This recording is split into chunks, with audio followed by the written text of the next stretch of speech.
Hello viewers, আশা করি ভালো আছো। প্রতিবারে না আপনার সামনে নতুন আরেকটি ভিডিও নিয়ে চলে আসলাম।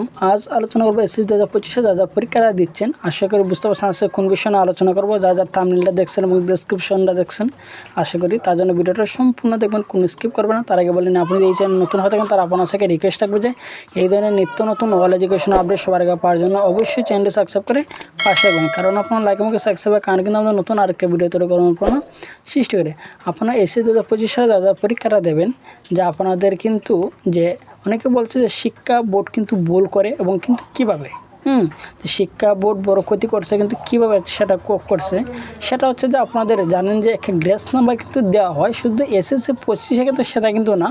প্রতি বছর কিন্তু বোর্ড পরীক্ষার ক্ষেত্রে শুধু এসএসসি না, এসএসসি এবং এইচএসসির ক্ষেত্রে কিন্তু সেই গ্রেস নাম্বারটা কিন্তু অনেক শিক্ষার্থী কিন্তু পায়। এখন বলতে পারেন কি দেখি সবাই পাবে কিনা, অনেকে একবার কমেন্ট করতেছে ভাই আমি 49 পেয়েছি, আমাকে একটা কমেন্ট করছে যে আমি কি গ্রেস নাম্বারটা পাবো কিনা। অনেকে কিন্তু এই ধরনের প্রশ্ন করে, ঠিক আছে, যে এটাকে অনেকে কিন্তু একবার নেগেটিভ মাইন্ডে নিচ্ছে যে অনেকে যদি এক দুই বাড়িয়ে দেওয়া হয় সেটা কিন্তু শিক্ষা বোর্ড ঠিক করছে না বা শিক্ষা বোর্ড ভুল করছে, আবার অনেকে কিন্তু পজিটিভ মাইন্ডও নিচ্ছে, ঠিক আছে।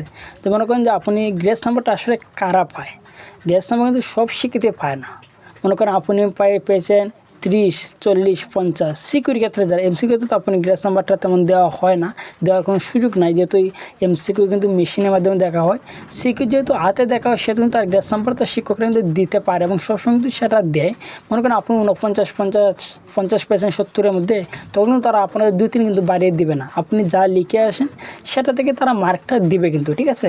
এখন যদি মনে করেন যে আপনি 70-এর মধ্যে 23 পেয়ে কিন্তু পাস, সেক্ষেত্রে যদি আপনি 20 পান তাহলে কিন্তু তারা 3 নম্বর তারা আপনাকে বাড়িয়ে দিবে। কোন ক্ষেত্রে যদি আপনার খাতার মধ্যে কিছু লেখা থাকে, যদি আপনার লেখা ভুলও হয়ে থাকে, তাহলে কিন্তু মূলত তারা 3 নম্বর আপনাকে বাড়িয়ে দিয়ে পাস করে কিন্তু দেবে। সেটা কিন্তু প্রতি বছরই কিন্তু অনেক শিক্ষার্থীকে তারা হাজার শিক্ষার্থীকে তারা কিন্তু যারা খাতাটা দেখে যে শিক্ষকেরা, তারা কিন্তু প্রতি বছরই কিন্তু তারা এভাবে 2-3 নাম্বার কিন্তু বাড়িয়ে দিয়ে পাস করে দেয় শিক্ষার্থীকে। আশা করি বুঝতে পারছেন যে খাতাকে গ্রেস নাম্বারটা আসলে দেওয়া, গ্রেস নাম্বার সব শিক্ষার্থীরা কিন্তু দেওয়া হয় না। যারা মনে করেন যে ফিল করে, যা অর্থাৎ 2-3 যারা ফিল করবে তাদেরকে মূলত গ্রেস নাম্বারটা দিয়ে কিন্তু পাস করার জন্য সেটা গ্রেস নাম্বারটা দেওয়া হয়। সব শিক্ষার্থী কিন্তু পাবে না। মনে করেন আপনি 70-এর মধ্যে 60 পেয়েছেন, আপনাকে 2-3 দিবে, সেটা কিন্তু না, ঠিক আছে। আশা করি বুঝতে পারছেন। তারপরে যেন আপনি থাকেন অবশ্যই কমেন্ট করে জানাবেন। আর যদি ভিডিওটি ভালো লাগে থাকে অবশ্যই লাইক দেবেন। আপনি যদি এই চ্যানেল নতুন হয়ে থাকেন তার আপনার সাথে রিকোয়েস্ট থাকবে যে এই ধরনের নিত্য নতুন ওয়াল এডুকেশন আপডেট সবার আগে পাওয়ার জন্য অবশ্যই চ্যানেলটি সাবস্ক্রাইব করে পাশে রাখবেন। ধন্যবাদ, দেখা হবে অন্য কোনো ভিডিওতে।